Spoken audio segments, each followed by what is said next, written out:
Hi hello నమస్తే welcome to plus TV నేను Alankrita. So మీ అందరికీ తెలిసే ఉంటుంది గీతా కృష్ణ గారు. ఆయన రీసెంట్గా చేసిన వ్యాఖ్యలు ఏవైతే ఉన్నాయో సో అవి చాలా మితిమీరి విరవించిపోయి సో చాలామంది మనోభావాలని దెబ్బతీసిన విషయమే. బట్ ఆయన అంటే తెలియక మాట్లాడా ఫ్లోలో మాట్లాడాలా అయితే తెలీదు. SC/ST అట్రాసిటీ కేసు అయితే నాన్ బెయిలబుల్ కేసు అయితే నమోదైంది.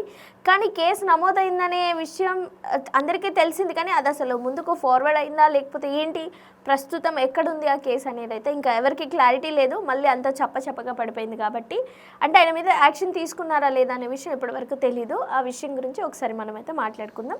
మనతో పాటు దసరి విజ్ఞాన్ గారు ఉన్నారు. Hi sir. హలో. నమస్తే సార్, జనరల్గా ఎనాలిసిస్లో అంటే ఆయన ఎనాలిసిస్ అని ఫీల్ అవుతారో లేకపోతే అంటే ఏమని చెప్తారో తెలీదు, కానీ ఎగ్జాక్ట్లీ ఆయన ఏం చెప్తారంటే ఇప్పుడు మీరున్నారు, మీ గురించి నేను మాట్లాడితే మీ ఇంట్లో నేను 24/7 మీతో ఉండి మీరు ఎట్లా తింటున్నారు, ఎట్లా పడుకుంటున్నారు, లైక్ ఆ టైప్ ఆఫ్లో అందరు హీరోయిన్స్ గురించి హీరోల గురించి చెప్తుంటారనమాట.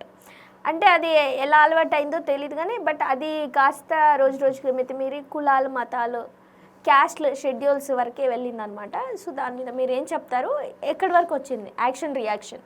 ఫస్ట్ ఎగ్జాంపుల్ గీతా కృష్ణ గారు ప్రజెంట్ ఆయన చుట్టుపక్కల ఉన్న హీరోయిన్ల గురించే మాట్లాడుతున్నారు. అవును సార్. కొంతమంది అనలిస్టులు ఉండేవాళ్ళు ఆ పాత రోజుల్లో నుంచి వచ్చిన వాళ్ళు. ఆ రోజుల్లో ఎన్టీఆర్ గారు, సావిత్రి గారు, ఇలా అల్లు రామలింగయ్య గారు అలా వాళ్ళు అని చెప్పేవాళ్ళు. అవును సార్. మనకు ఇప్పుడు వాళ్ళు లేరు కాబట్టి వీళ్ళు ఏం చెప్తే బాగున్నా అండి, అంత బాగుందా, అరే అలా జరిగిందని వినేవాళ్ళం. అది వదిలేసి ఇప్పుడు ఈయన ప్రజెంట్ ఇప్పుడు హీరోల గురించి చెప్పిన వాళ్ళందరూ ఉన్నారుగా, అంత ధైర్యంగా చెప్తున్నాడు, అంత ఓపెన్గా చెప్తున్నాడు అంటే దాని అర్థం ఏంటి? ఏదో తనకేదో తెలిస్తేనేగా చెప్తాడు. హీరోల గురించి ఒక 2% మాట్లాడితే హీరోయిన్ల గురించి 5% మాట్లాడుతున్నారు. మీరు అడుగుతారు, చెప్తా వినమా, ఎప్పుడైనా సరే అవతలోడు మాట్లాడుతున్నాడు అనకూడదు. కొంచెం ఉత్సాహం ఎక్కువైన ఛానల్స్ కూడా ఏం చేస్తాయంటే వీడు ఏదో వాగితేనే మాకు TRPలు భొల్లు అంటాయి అని చెప్పేసి ఎక్కడికి ఎలా గిల్లాలి ఏం అడగాలో తెలుసు. దాంట్లో మళ్ళీ ఏదన్నా లిటిగేషన్ ఉంటే వీళ్ళు కామ్గా ఉంటారు. వాగు పర్లేదు చెప్పు ఇంకా చెప్పని తెలుసా, నేను కూడా ఫేస్ చేశాను మా. ఇప్పుడు నాకు అర్థమైద్ది ఆయన కొంచెం ధైర్యం ఎక్కువ, ఎందుకంటే హీ హ్యావ్ గట్స్. అవును ఏంటి చెప్పా, కూర్చోబెట్టు అనే లాగా ఉంది ఆయనకి. మనకంత అవసరం లేదు కాబట్టి ఇట్స్ ఓకే. నాకు తెలియనప్పుడు నేను చెప్పను, నేను ఎప్పుడు ఎవరి ఇళ్ళకి వెళ్ళి చూడలా. ఏదన్నా ఇష్యూ వస్తే మంచి చెడు మాట్లాడుకుంటాం అంతే. సేమ్ ఇదే ఇష్యూ నేను గీతాకృష్ణ గారి గురించి ఎందుకు చెప్తున్నాను అంటే, first of all he have guts కాబట్టి తను మాట్లాడుతున్నాడు. నెక్స్ట్ గట్స్తో పాటు మీ గిల్లింపులు కూడా ఉంటాయి. మీరు గిల్లుతున్నారు కాబట్టి తను రియాక్ట్ అవుతున్నాడు. గిల్లేసి కామ్గా ఉంటారు. ముందు డిస్క్లైమర్ వేసేస్తారు, ఈ వాగినోడికి మాకు ఎలాంటి సంబంధం లేదు, మొత్తం వాడే వాగాడు, మేము వెళ్ళి జస్ట్ ఊరికే అలా కూర్చున్నామో లేదో అడిగడిగడి మరి ఆయనే చెప్పాడు, మాకు సంబంధం లేదు, ఇట్లు యాజమాన్యం అని వేసేస్తారు. నీ చావుకు నువ్వు చావురా అని చెప్పేసి. నేను కూడా ఎన్ని కేసులు ఫేస్ అయ్యా తెలిసిందే కదా. మనోభావాలు దెబ్బతింటాయి, అది ఇది దళితుల గురించి మాట్లాడకూడదు కదా సార్. వస్తున్నా అక్కడికే. మీకు ఏం కావాలో అంతవరకే కట్ చేసి ఎడిట్ చేసి వేసే వాళ్ళు కూడా ఉన్నారు. గీతాకృష్ణ గారి అభిప్రాయం నేను చెప్తా విను. ఏం జరిగిందంటే అప్పట్లో నిమ్స్లో ఒక డాక్టర్ని ఒక ముస్లిం అబ్బాయి వాట్సాప్ గ్రూపుల్లో పిచ్చిగా టీస్ చేసేటట్టు పెడితే తను ఆత్మహత్య చేసుకుంది. గూగుల్లో ఎత్తుకో ఏదో విషయం ఇంకొచ్చి ఆ టాపిక్ కూడా మనం చెప్పుకున్నాం. 2 years 3 years అయింది. I don't remember now, but నాకు కంటెంట్ తెలుసు.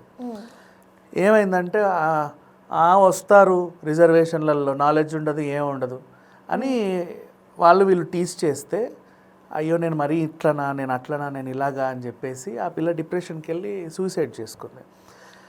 అండ్ క్యాంపస్లలో కూడా వీళ్ళురా అని చాలామంది ర్యాగింగ్లు చేసేవాళ్ళు. ఇవన్నీ బయటికి కనబడవు నాన్న.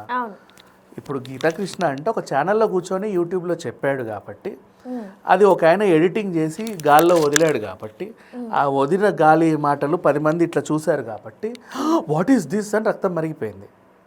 అలా అన్నాడా అని. ఓకేనా, ఎవరన్నా వెళ్ళి అసలు మీ అభిప్రాయం ఏంటండి, ఎందుకు ఇలా మాట్లాడాల్సి వచ్చిందని చెప్పారా? తన అభిప్రాయం ఏంటో కూడా తెలుసుకోవాలి కదా. అంటే ఊరికే పొద్దున్నే లేచి పళ్ళు దమ్ముకొని వచ్చి ఒరే ఆకుల పొడ ఒరే ఈకుల పొడ అనేది తిట్టలేదుగా. తిట్టాడా? Nothing, he didn't do. మళ్ళీ ఒకసారి ఆ కాంటెస్ట్ చూడండి. నాట్ ఓన్లీ గీతా కృష్ణనే కాదు, ఎవ్వరు కూడా ఎవరిని ఏమీ అనరు. కులం మతం ప్రాంతం అనేది చాలా సెన్సిటివ్, దాని గురించి మాట్లాడొద్దని అందరికీ తెలుసు. And he's a good director, మంచి ఏజ్ వచ్చింది, చాలా సినిమాలు తీశాడు. హిట్ ఆఫ్ ఫ్లాప్ పక్కన పెట్టు, సినిమాలు అయితే తీశాడు. మీకు ఒక విషయం తెలుసా, గీతాకృష్ణ నుంచి ఎవరికి తెలియని ఒక విషయం నేను చెప్తా విను. ఇప్పుడు మీరు అందరు re release trend 4K resolution ఎగిరెగిరి పడుతున్నారు కదా. మొన్న శివ సినిమా కూడా హడావిడి చేశారు, అంత కలేజాకి హడావిడి చేశారు, అవునా? రీ రిలీజ్ అని. ఆ re release trend first start చేసింది గీతాకృష్ణ, కానీ అది రిలీజ్ అవ్వాలి, ఆయన కర్మ అది.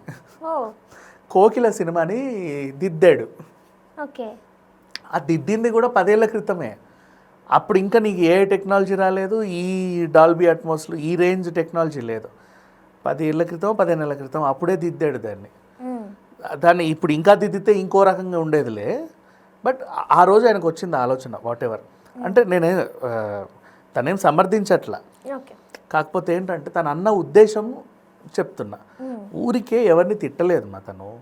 ఏమన్నాడంటే ఇట్లా అందరూ ఒకటే కదా పిల్లలు, పలానా వాళ్ళకి రిజర్వేషన్లు ఇవ్వడం వల్ల వాళ్ళల్లో వాళ్ళకే సంఘర్షణలు వస్తున్నాయి, ఎకనామిక్ ఇన్ఈక్వాలిటీస్ పెరుగుతున్నాయి, టీజింగ్ నెక్స్ట్ పెరుగుతుంది. అంటే ఇప్పుడు నాకు 70 మార్కులు వస్తే నేను పాస్, నీకు 30 మార్కులు వస్తే నువ్వు పాస్, ఫర్ ఎగ్జాంపుల్. ఓకేనా? నీ 30 మార్కులకి నువ్వు ఎంత చదువుతావు? ఇంత చదువుతావు. ఓకేనా? ఈ 70 మార్కులు వీడు ఇంత చదవాలి. సో వీళ్ళు లోపల ఎలా ఫీల్ అవుతున్నారంటే, నేను నీకంటే ఎక్కువ చదివాను, నువ్వు తొక్క నీకేమొచ్చు అని వాళ్ళు క్యాంపస్లలో కొట్లాడుకుంటున్నారు. అవన్నీ బయటికి రావట్లా. వాళ్ళు అక్కడే మానసికంగా కుంగిపోయి బిల్డింగ్లకు వెళ్ళి దూకే వాళ్ళు ఉన్నారు, ఫ్యాన్కి చున్నీళ్ళు కట్టి ఏలాడే వాళ్ళు ఉన్నారు, చాలామంది ఉన్నారు. అమ్మ ఫోన్ చేసి నాకు ఉండాలనిపించట్లేదు అది ఇదని మెసేజ్ చేసుకునే వాళ్ళు ఉన్నారు. అది ఇక్కడ నుంచి కాదు, ఎక్కడ ఇంటర్ స్టేజ్ నుంచే వస్తూ ఉంది పాపం. సో అందరిని ఈక్వల్గా చూడొచ్చు కదా, ఎందుకు ఇది అనేది కొంచెం పచ్చిగా నాటుగా ఆయన స్టైల్లో చెప్పాడు. ఆ పచ్చి నాటు ఆయన స్టైల్ ఏదైతే ఉందో అది వీళ్ళ మనోభావం దెబ్బతీసి. అర్థమైందా? అంతమించి ఏం లేదు. ఇప్పుడు వాళ్ళు కేసు పెట్టినా కూడా ఆయన వివరణ ఇచ్చుకుంటాడు. ఆ వివరణ ఎవరైతే జడ్జి గారు చూస్తున్నారో ఆయన కన్విన్స్ అయితే ఓకే, లేదు అంటే అది వాళ్ళ ఇష్టం. బట్ నాట్ ఓన్లీ గీతాకృష్ణ గారు, ఎవరైనా సరే ఇలా కూర్చొని మాట్లాడేవాళ్ళు అందరికీ తెలుసు నోరెంత అదుపులో పెట్టుకోవాలి. పైగా ఛానల్ వాళ్ళు వచ్చి ముందు కూర్చొని సార్ చెప్పండి అన్నారు అంటే ఏం చెప్పాలి ఎలా చెప్పాలో కూడా వాళ్ళకి తెలుసు. ఆయన 10 సందర్భాలు అన్నారు కూడా. అంటే ఊరికే కూర్చొని ఆ హీరోయిన్ ఆయనతో డేటింగ్ చేసిందంట, ఏంటో చెప్పండి. నేను ఎప్పుడు ఇట్లాంటివి చెప్పను, రంకు పురాణాలు నేను ఎప్పుడు మాట్లాడు, నీకు తెలుసున్న సంగతి. రీజన్ ఏంటంటే ఆమె ఇష్టం, ఎవరితో తిరిగితే మనకెందుకు కదా, వాళ్ళ ఇష్టం అది. పర్సనల్స్ మనం మాట్లాడద్దు, సినిమాల గురించి మాట్లాడు. అదేదో ఇట్లుంది అట్లుంది, చాలా బాగుంది, లేకపోతే అసలు బాగాలేదు, లేకపోతే ఇష్యూ వస్తే పాపం ఆ హీరోయిన్ మీదకి ఎవడన్నా వచ్చి ఏదన్నా అంటే అది ఎలా ఉంది ఆ గొడవలో, ఎవరిది కరెక్ట్ ఎవరిది తప్పు, ఇలాంటి అనాలిసిస్ చేస్తే చాలు. మరి డీప్గా చెప్పాల్సిన అవసరం అయితే లేదు. ఆ కంట్రోలింగ్ కూడా ఆయనకు ఉంది ఇంకా చెప్పాలి అంటే. అయినప్పటికీ కూడా కాన్ఫిడెంట్గా ఎందుకు మాట్లాడితే నాకు తెలిసింది నేను చెప్తున్నా, ఏంటి తప్పేంటి. ఇప్పుడు దీనికి చాలా సింపుల్ ఎగ్జాంపుల్, నీకు ఒక్క క్షణం బిగ్ బాస్కి వెళ్దాం. లాస్ట్ వీక్ సంజన ఇష్యూ, రాత్రి అయితే నువ్వు వెళ్ళి వాడితో కూర్చుంటావని ఓపెన్గా అనింది. అంత మాట అంటావని రీతు అండ్ మిగతా హౌస్ మేట్స్ అందరూ. దీన్ని అడ్రస్ చేయాల్సిన బాధ్యత నాగార్జున గారికి ఉంది కాబట్టి ఆయన వచ్చాడు. సంజన నువ్వు లేచి నిల్చో, నువ్వు చెప్పింది కరెక్ట్ నువ్వు అనుకుంటున్నావా తప్పని నువ్వు అనుకుంటున్నావా అంటే, నీకు హౌస్లో ఉండాలని ఉందా లేదని ఉందా? నాకు ఉండాలనే ఉంది. ఒక నువ్వు ఉండాలా వద్దో నువ్వు అది డిసైడ్ చేసేది నేను, అవునా? నేను కాదు డిసైడ్ చేసేది హౌస్ మేట్స్. ఆడేవాడు నన్ను డిసైడ్ చేసేది, నేను ఉండను, నేను వెళ్ళిపోతా అంటే ఎవడో భిక్ష వేస్తే నేను ఇక్కడ ఉండాలా? ఉన్నది ఉన్నట్టు చెప్తే నేను ఎందుకు గిల్టీ ఫీల్ అవ్వాలి? నేను చూసిందే కదా చెప్పాను. ఆమె అదే మాట మీద ఉంది, అవునా? తర్వాత ఆ ఎపిసోడ్ మళ్ళీ చూడండి, నాగార్జున గారికి అర్థం కాల ఏం చేయాలి, ఏంటి ఇట్లయిపోయింది ఏంటి అని.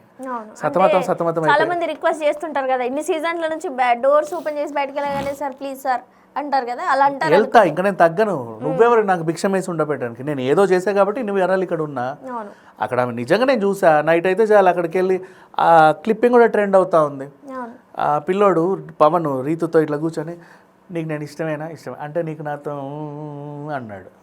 ఆ క్లిప్ కూడా అవుతుందా?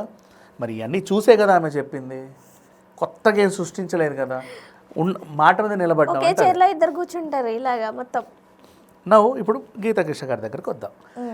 ఇన్నేళ్ళు ఇండస్ట్రీలో ఉన్నాడు, ఎప్పటి నుంచి అసిస్టెంట్ డైరెక్టర్గా మ్యూజిక్ డిపార్ట్మెంట్లో అన్ని డిపార్ట్మెంట్లో బాగా పనిచేసి ఉన్నాడు. మహామహుల్ దగ్గర చేస్తున్నాడు. ఆయన కూడా మంచి మంచి సినిమాలు తీశాడు, అవునా? తక్కువ తీసినా తీశాడు కదా. నెక్స్ట్ డైరెక్షన్ అంటే ఏంటి, 10 మందికి నేర్పించాలని చెప్పి ఒక ఫిలిం స్కూల్ కూడా పెట్టుకున్నాడు. అంటే 10 మంది పిల్లలకి నేర్పించే స్టేజ్లో ఉన్నాడు, ఒక టీచర్ స్థాయిలో ఉన్నాడు. Right? A teacher will never teach wrong and confident లేకుండా ఏది మాట్లాడదు. ఓకే ఇప్పుడు సబ్జెక్ట్ నాలెడ్జ్ లేకుండా ఏ టీచరు కాన్ఫిడెంట్ చెప్పదు కదా, అవునా? గుండె గుండె అంటే ఉంటుంది, లోపలే ఉంటుంది, పని చేస్తుంది అదే రాసుకోండి అని చెప్పదు కదా టీచర్. నీట్గా ఎక్స్ప్లెయిన్ చేస్తుందా? ఎందుకు? ఆమెకు అంత కాన్ఫిడెంట్, గుండె ఎక్కడ ఉంటుందో ఆమెకు తెలుసు, ఎట్లా పని చేస్తుందో ఆమెకు తెలుసు కాబట్టి చెప్పుద్ది. అంతే, దానికి ఆమె ఇట్లా తీసి గుండెని చూసి చెప్పాల్సిన అవసరం లేదు.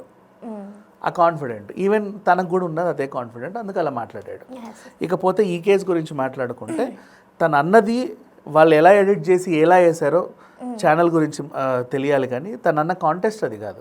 అండ్ ఇంకొకటి, మీరు వెళ్ళిన యాంకర్లు కూడా సార్ దీని గురించి చెప్పండి అంటాడు. ఆయనకు దాని గురించి ఇంత సబ్జెక్ట్ ఉంటుంది చెప్పేంత, వీళ్ళకి 8 నిమిషాల కంటెంట్ చాలు. సరిగ్గా ఎగ్జాంపుల్స్ అన్ని ఇచ్చి అసలు ఏంటంటే అని చెప్పి ఓకే సార్ థ్యాంక్ యూ అయిపోయింది టైం అనేస్తారు. ఆయన అభిప్రాయం కూడా చెప్పనివ్వరు, కానీ ఈ ఎగ్జాంపుల్స్ అన్నీ వైరల్ చేస్తారు. దీనివల్ల మనోభావాలు దెబ్బతింటూ ఉంటాయి. ఓకే, నీకు అర్థమైందా? సో మళ్ళీ ఆ పలానా యాంకర్ ఎవరో వాళ్ళని కూర్చోబెట్టి, ఆ ఛానల్ ఎవరో వాళ్ళని కూర్చోబెట్టి, మనకు తెలిసిన వాళ్ళే మళ్ళీ అడిగి ఏమైందో ఇటు అడగాలి అటు అడగాలి. అండ్ తన కంటెంట్ ఇంత ఉంటుంది ఎప్పుడైనా సరే, వీళ్ళకి టైములు అంత ఉండవు. ఎందుకంటే ఆ గంటలో 8 టాపిక్లు 6 టాపిక్లు కవర్ చేయాలి ఆయన దగ్గరికి వెళ్ళి, బికాజ్ ఈజ్ పేడ్ కాబట్టి 8 6 టాపిక్లు కవర్ చేయాలి. కాబట్టి అన్నీ కత్తిరించుకుంటే అంతంత కావాలి నీకు. గిల్లు వదిలేస్తావు, ఆయన అప్పుడే పూనకం వస్తూ ఉంటుంది ఇట్లా.